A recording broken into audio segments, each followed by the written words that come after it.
Welcome to Focus Today. I'm your host, Perry Atkinson, and delighted to have back with us again Jordan Sekulow. He is the Executive Director of LCLJ, or ACLJ, excuse me, and which is the American Center for Law and Justice. You see him and his father all over television. You hear him all over radio. He's been a regular guest here, and we are delighted to have him back, only for a few moments today because I know his day's packed. And Jordan, first of all, tell us about the exciting release of Pastor Youcef. I know you worked on that one hard. It was pretty touchy there, but he's out.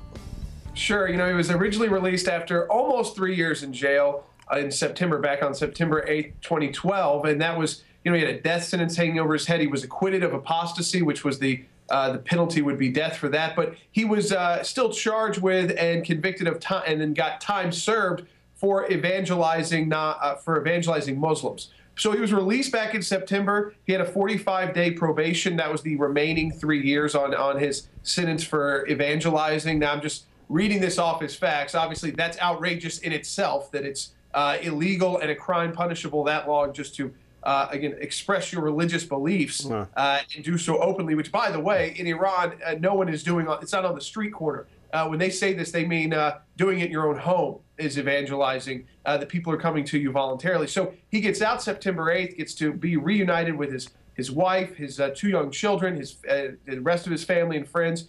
And we don't hear a lot of pressure. You know, we don't, it just seems like everything was fairly smooth. He was able to move around freely, did some interviews in Iran, was not, you know, overly critical of the government. In fact, said, you know, I'm glad that this worked out.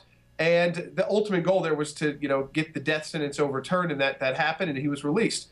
Well, then we get to Christmas Day. So just a couple of weeks ago, and I was actually in Oregon, Perry, with my wife's family, and I looked down and got the email that he had been rearrested by the same prison officials who held him for 3 years in his hometown on Christmas Day at his home. The first Christmas he would have spent with his family in 3 years. So this was number 4 that got basically ruined, if you will. And he was hauled off to jail because they said he should not have gotten out September 8th. He needed to complete more paperwork and finish those 30 to 45 days.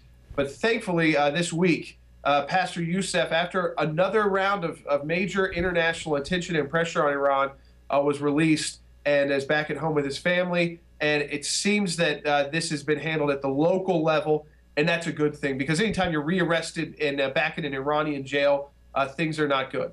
Was there other pastors and citizens involved in that Christmas Day arrest? There was another major arrest in Iran on the couple days leading up to, a couple days after Christmas. This was specifically when so there was a big group arrest. Most of those people were actually released.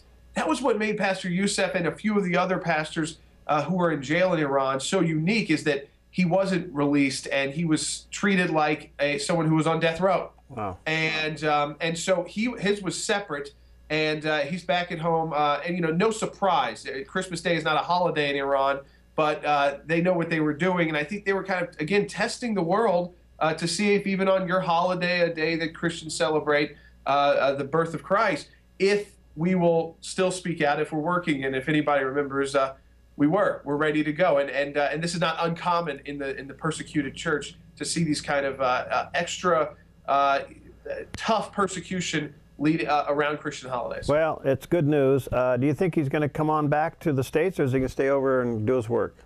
You know, I think it's up to him. I don't know if this last incident has sent another message to him. I think, you know, initially he thought things were pretty calm, but this kind of shows in a way that Iran, if this continues, this kind of harassment continues, whether it's imprisonment or not, you have to think, if you're Pastor Youcef, is this a country that's basically saying this will be the rest of your life?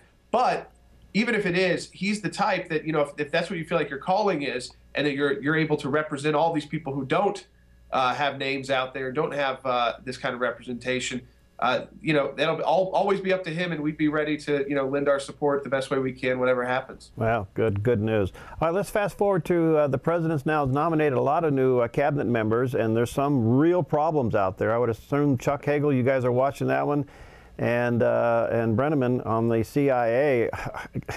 Do you think we can stop these two? Well, I think it's interesting that President Obama chose first Chuck Hagel because he's not very popular with Republicans or Democrats. He was a Republican, but he by the end of his second term in the Senate, he was getting more support from Democrats in his home state. He was very critical, kind of finger in the wind, supported the Iraq War, criticized Bush for the Iraq War, as all over the place on the issues, except for one specific issue, Israel. He's been extremely anti-Israel, outspoken about it since he has been a U.S. Senator. And that is, of course, an issue that is bipartisan support for Israel. We consider Israel our top ally in the Middle East. And he opposed sanctions on the Iranian Revolutionary Guard. He opposed sanctions on Hamas. He opposed sanctions on Hezbollah. He thinks we should be talking to and working with them. So does John Brennan, by the way. He thinks we should open up dialogue with the moderates within Hezbollah and be talking directly to Hamas. John Brennan, of course, gave the famous speech where he said, there's no war on terror because terror is just a tactic. And the other thing with Brennan, the reason why he wasn't CIA director right when President Obama won in the first term was because he's another one like Hagel. He was overseeing the enhanced interrogations under the Bush administration, so they didn't think they could get him confirmed with a Democrat Senate. Then he became Mr. Condemning of what he was overseeing. So these are two guys tough to trust and tough to know where they're going to be on a lot of issues. But with Hagel, you always know where he's going to be on Israel. I mean, he's been nasty to the point of nastiness, as people said. No, but Jordan, don't you think this, at the end of the day, these two guys are going to be approved?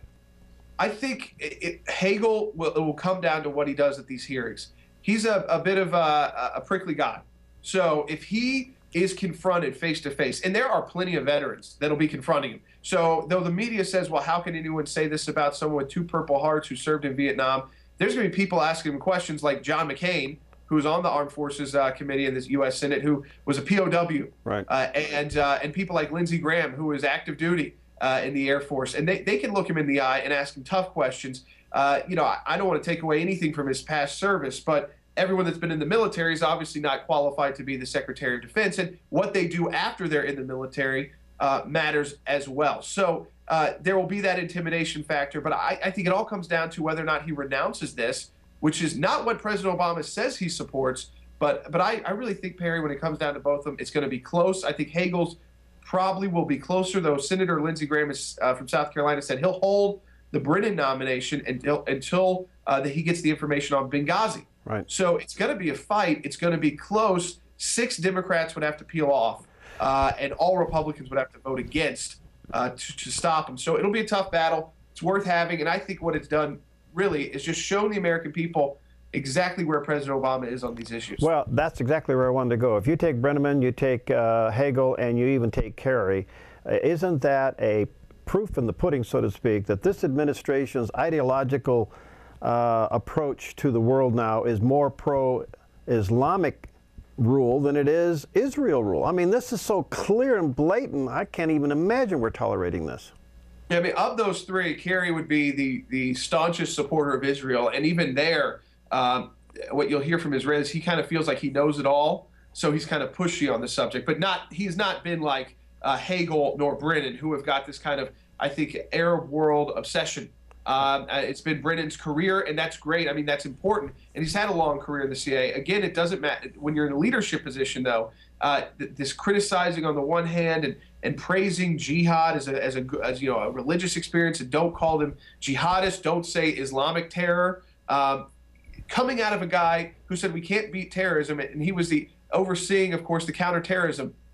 He was a counterterrorism office of the White House, the advisors on that. Yeah. So in his own title, I think when you look at the 3, and if John Kerry is the most acceptable, and the truth be told, Perry, usually you don't see these kind of opposition to any judicial nominees, yes, but because it's people like John Kerry, you may disagree with them, but for the most part, they've been consistent. The president won. You may not like where they are completely, but they don't seem, like they would totally take the country out of line. These other 2 nominees, that's why they're getting so much criticism, and you're seeing so little support for them by any Senate Democrats. Well, that's going to watch the fireworks. All right, lastly, I know you're tight. You've had a significant victory against the Department of HHS. Tell us about it.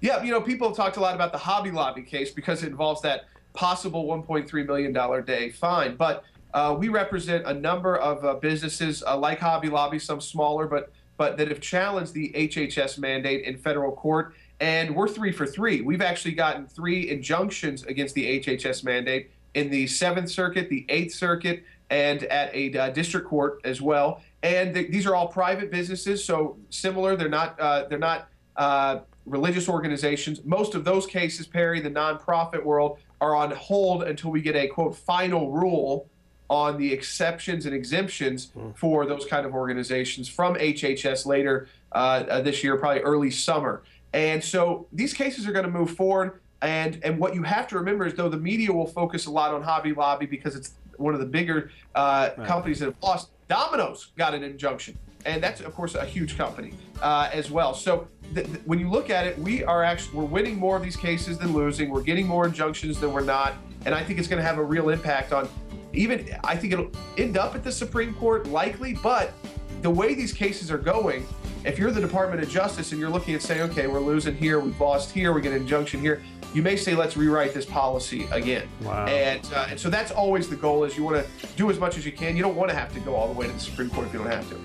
Jordan, you're a delight. You're exciting, and our prayers are with you and your entire team. The best to you, your dad, and the team. God bless you. And I want to say to our viewers and listeners, go to ACLJ, to their website, check out what they do, support them, and look forward to having you back soon. God bless you, pal. Thanks, Perry. See you, man.